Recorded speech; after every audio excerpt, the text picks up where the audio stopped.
Good afternoon and welcome to the DCTV News at Noon program. This program is sponsored in its entirety by the Southwest TV Translator Association. Special thanks goes to its manager, Wayne Johnson, for his guidance and assistance. It is also supported by the Dolores County Broadcasting Network, as seen here on DCTV Channel 32.1. The News at Noon program is in the pilot experimental stage. We hope to bring a variety of news and commentary for the Four Corners region with your participation. With all that said, I'm Kendra Cook, and my co-host is Jerry Tope. Now for December 9th, 2015, here's the news. As you may notice, our other host, Kelsey Kiesling, is not here today as he is currently involved in the search and rescue mission underway up in Groundhog. Dolores County Sheriff's Office and RICO Search and Rescue have been searching since they were alerted on Tuesday in the Lone Cone, Groundhog, and Black Mesa area for a local man who had not been seen since the 6th. We are all hoping for a successful rescue and for the safety of the lost man and all the crew working diligently by foot, on snow machines, and the helicopter from Classic Lifeguard. This past week, on December 3rd, was a successful open house for the new Canyon Country Discovery Center on the northern edge of Monticello. Nearly 200 visitors are reported to have wandered through the new facility, which is set on a 40-acre campus. The San Juan Record reported that the main feature is a large rotunda that will be filled with hands-on interactive exhibits. Many of the exhibits are still under construction, but several are in place. The facility will be open at no charge every Thursday, Friday, and Friday through February.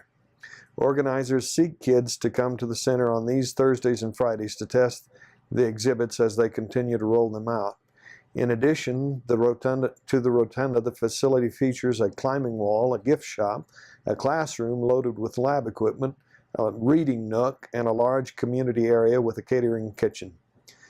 And an additional phase of construction to be completed in coming months will include a large outdoor nature playscape near the parking lot, warehouses and storage facilities, and an observatory for the center's night sky programs. All construction is expected to be complete before the grand opening celebrations, which are tentatively scheduled for the late summer of 2016.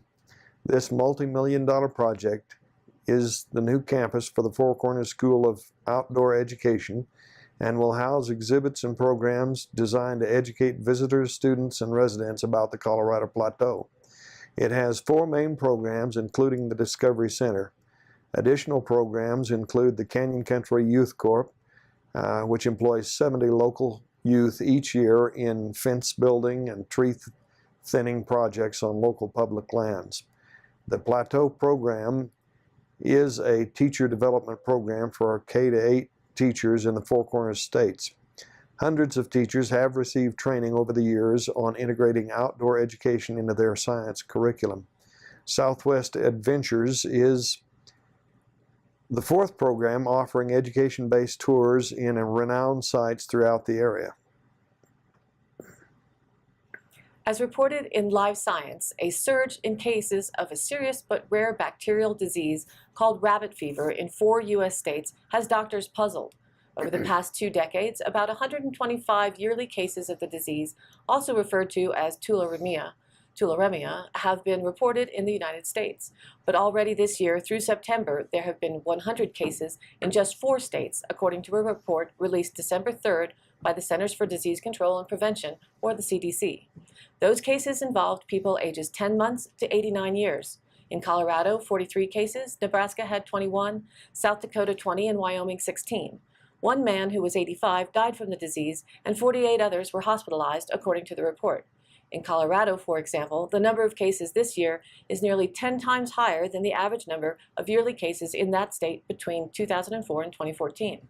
The disease can be life-threatening, but it is generally treatable with antibiotics, according to the CDC. The bacteria that causes the disease infects animals such as rabbits, hares, and rodents, as well as humans. People can become infected by getting bit by ticks, touching an infected animal, drinking contaminated water, or even breathing in contaminated aerosols, the CDC says. The symptoms often depend on how the bacteria got into the person's body. For example, a hunter who gets sick from handling an infected rabbit, possibly by skinning the rabbit without wearing gloves, may show skin ulcers and swollen lymph nodes. But a landscaper who mowed over a dead infected animal, breathing in the bacteria in the resulting aerosolized or aerosolized particles, would show throat and lung problems if he were to get sick. Symptoms of a tularemia infection usually show up 3 to 5 days after exposure to the bacteria, though it could take longer, according to the report. In general, symptoms could include fever and chills with muscle or joint pain, a cough or troubled breathing, skin ulcers where the bacteria entered the body, pink eye, stomach pain with vomiting and diarrhea, and pharyngitis or sore throat if the bacteria are ingested, according to the report. The authors of the new report aren't sure what has caused the recent rise in cases. However, increased rainfall, which can fuel vegetation growth, and the accompanying rise in hungry rodents and rabbits, as well as heightened awareness and testing, could be possible explanations, they noted. The researchers urged healthcare workers and residents of the currently affected states to be aware of the risk. Tularemia is considered by some experts to be one of 5 diseases, which include anthrax, with the greatest potential for use in biological warfare, according to a review of research studies published March 5th in the New England Journal of Medicine. Our 5-day forecast image, please. Thursday, we're expecting mostly sunny in the morning and then becoming partly sunny. Highs in the 50s, southeast winds from 15 to 20 miles an hour with gusts higher in the afternoon. Thursday night, mostly cloudy, lows in the 20s, southeast winds 20 to 25 miles an hour, 20% chance of rain and very breezy. Friday, mostly cloudy, a chance of rain and snow in the morning, then a chance of rain also in the afternoon, highs in the 40s, south winds 15 to 20 and the chance of precipitation up to 50%. Breezy. Friday night, cloudy, a chance of rain in the evening, and then a chance of rain and snow after midnight as well. Lows 15 to 25, chances of precipitation up to 40%. Saturday, sunny with 20% chance of snow, highs in the 30s. Saturday night and Sunday, partly cloudy, lows 5 to 15 and highs in the 30s. Sunday night, mostly cloudy with a 10% chance of rain and snow, lows 10 to 20. In our national image, you'll see that the upper level flows they're going to be very fast with multiple upper level energy centers across the country through Thursday. One system will move over the Pacific Northwest and travel to the Great Lakes by Thursday night. A second system will move over the Pacific Northwest on Thursday morning and move to the northern and central Rockies by Thursday evening. Multiple plumes of moisture from the Pacific will also move over parts of the West Coast through Thursday. The energy and moisture will produce rain in higher elevations and snow from the Pacific Northwest to central California eastward to parts of the northern and central Rockies through Thursday evening. Meanwhile, energy over the Mississippi Valley will move eastward off the East Coast by Thursday morning. The system will produce light rain over parts of the upper Great Lakes to part of the Tennessee Valley, moving eastward to the lower Great Lakes and Ohio Valley by Wednesday evening. The rain will be limited to parts of the Northeast on Thursday morning. A second area of upper level energy will move out from the northern central Rockies late Wednesday night and move up to the upper Great Lakes and upper Mississippi Valley by Thursday evening. The storm will produce light rain over parts of the northern plains Wednesday night, moving to the upper Great Lakes and upper Mississippi Valley by Thursday. Elsewhere, diminishing moisture over the southern Florida will continue, producing scattered rain over the region through Thursday evening. Our satellite cloud cover infrared image shows the moisture that's coming our way. This arc is moving a bit from the southwest to the northeast as it comes inland, and so it is possible we may be only under the edge of the system or go under more of it. While predictions have dropped from 1 to 3 inches expected Friday to around 1, I'm just not so sure. So, as often happens, we'll have to see just how much we get when it's actually here. Tomorrow, the placement of the system will give a whole lot better indication of what we'll get Friday. Monday still has a lookout for moisture as well.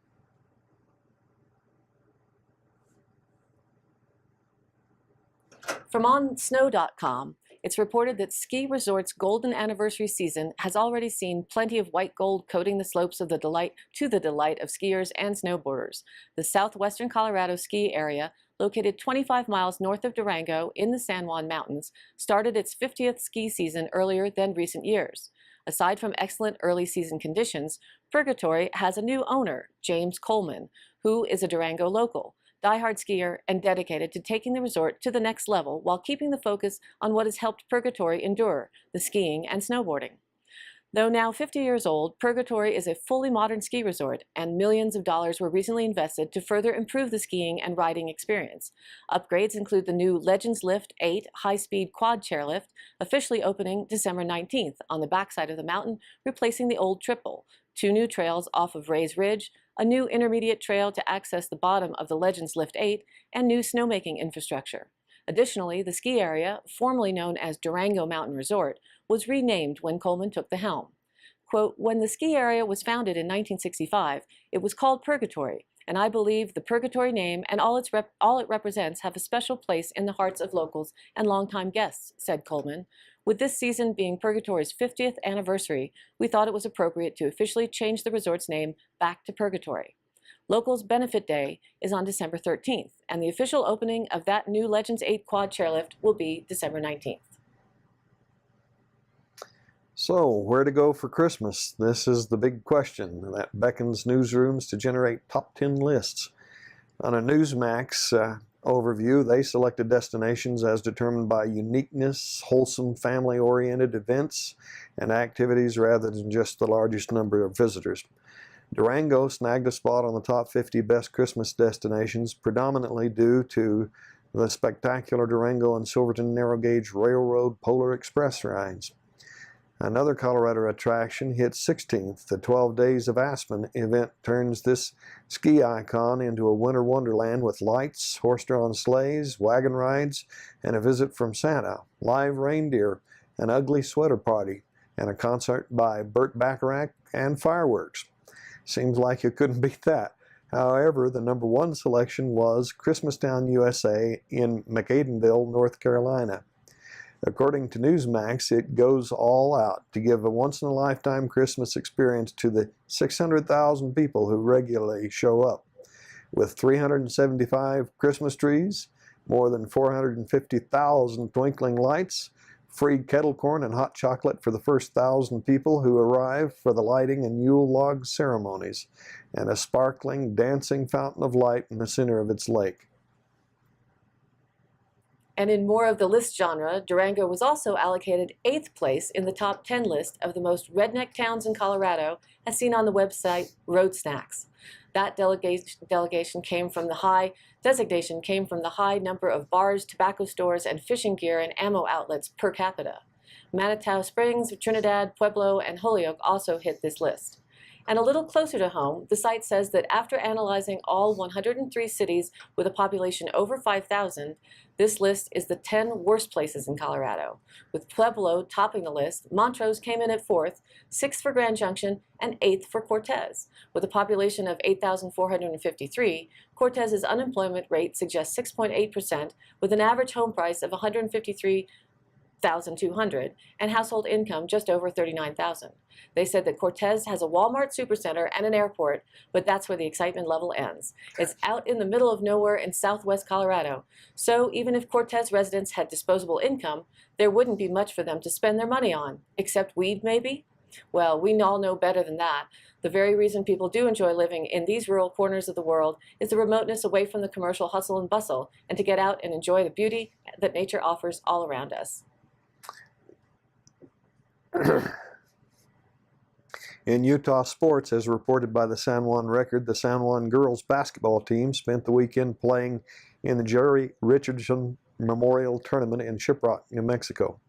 The Broncos girls played 3 games, picking up a win in the first game against Red Mesa, Arizona, 48-42, before dropping Game 2 to the host team, Shiprock, New Mexico, 68-19, and they lost the third game and final game to West Las Vegas, New Mexico, 58-21.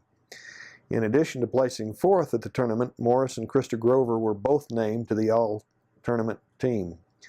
In boys basketball, the San Juan boys basketball team had just 1 game this past week as they traveled to Green River, Utah to take on the Green River Pirates.